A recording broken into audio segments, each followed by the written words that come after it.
اللہ کے رسول کے اخلاق کو اپنی زندگیوں میں لائے، اللہ کے رسول کی تعلیمات کو اپنی زندگیوں میں لائے۔ اللہ کے رسول نے ہمیں وہ تعلیمات سکھا کر گئے ہیں، اور یہی وہ تعلیمات ہیں۔ ایک مسلمان جو کلمہ پڑھنے والا اپنی زندگی کے اندر انہی تعلیمات کو لے کر چلے گا تو اپنی زندگی کامیاب ہو سکتی ہے۔ ہم کسی کو برا بھلا نہ کہے، ہمیں کوئی گالی دیتا ہو ہم کسی کو گالیاں نہ دیں۔ اللہ کے رسول صلی اللہ علیہ وسلم نے قرآن مجید حدیث پاک کے اندر اللہ کے رسول نے فرمایا وَإِذَا تَسَابَتْ أُمَّتِي سَقَطَتْ مِنْ عَيْنِ اللَّهِ، اللہ کے رسول نے فرمایا جب میری امت گالی گلوچ پر اترے گی وہ اللہ کی نظروں سے نیچے گر جائے گی۔ میرے بھائیوں ایک بات یاد رکھنا، جو بندہ خدا کی نظر سے گر گیا انہیں مخلوق کی نظر میں نہیں گرتا انہیں۔ بھئی جب وہ بندہ خدا کی نظر سے گر گیا وہ مخلوق کی نظروں سے بھی نیچے گر جاتا انہیں۔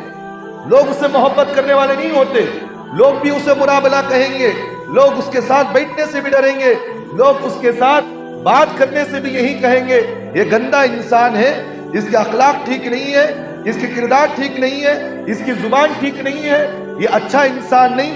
ہر بندہ اس سے دور بھاگتا نہیں بھاگتا۔ اس لیے اللہ کے رسول صلی اللہ علیہ وسلم کی حدیث یہی ہے وَإِذَا تَسَابَتْ أُمَّتِي سَقَطَتْ مِنْ عَيْنِ اللَّهِ، جب میری امت گالی گلوچ پر اتر جائے اللہ کے رسول نے فرمایا وہ انسان اللہ کی نظروں سے نیچے گر جائے۔ اب وہ بندہ اللہ کے سامنے دعا کرتا اے اللہ میری دعاؤں کو قبول فرما، اے اللہ میں نماز پڑھ رہا ہوں میری نماز کو قبول فرما، میں تکلیف میں ہوں میری تکلیفوں کو دور فرما۔ جب جو بندہ خدا کی نظر سے گر گیا اس کی عبادت قبول ہوتی ہے؟ بولو بھائی نہیں قبول ہوتی۔ کیوں؟ اس لیے کہ خدا کی نظروں سے نیچے گر گیا۔ آج ہمارے حالات دیکھیں، گھروں کے اندر بیوی بچوں کو گالیاں دیتے نہیں دیتے ہمیں، گھر کے اندر دیکھیں ہماری زبان صرف گالیوں سے چلتی ہے۔ انہیں وہ ماں کی گالی دیا تو اس سے زیادہ تول کو انہیں اس کی گالی اور زیادہ دیتا، اسے دیتا نہیں دیتا۔ بھئی اللہ کے رسول کی تعلیمات کیا؟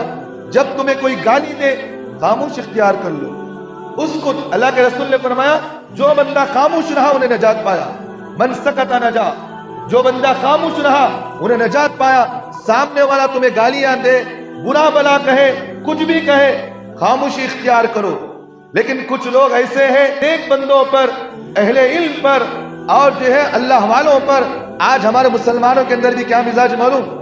انہیں وہ مولوی صاحب کو گالی دیا، انہیں وہ مولوی صاحب کو گالیاں دیا، دیتے نہیں دیتے؟ انہیں چور مولوی معلوم، تم نہ دیشنا ہماری زبانوں پر ایسے الفاظ بھی استعمال نہیں ہونا ہے۔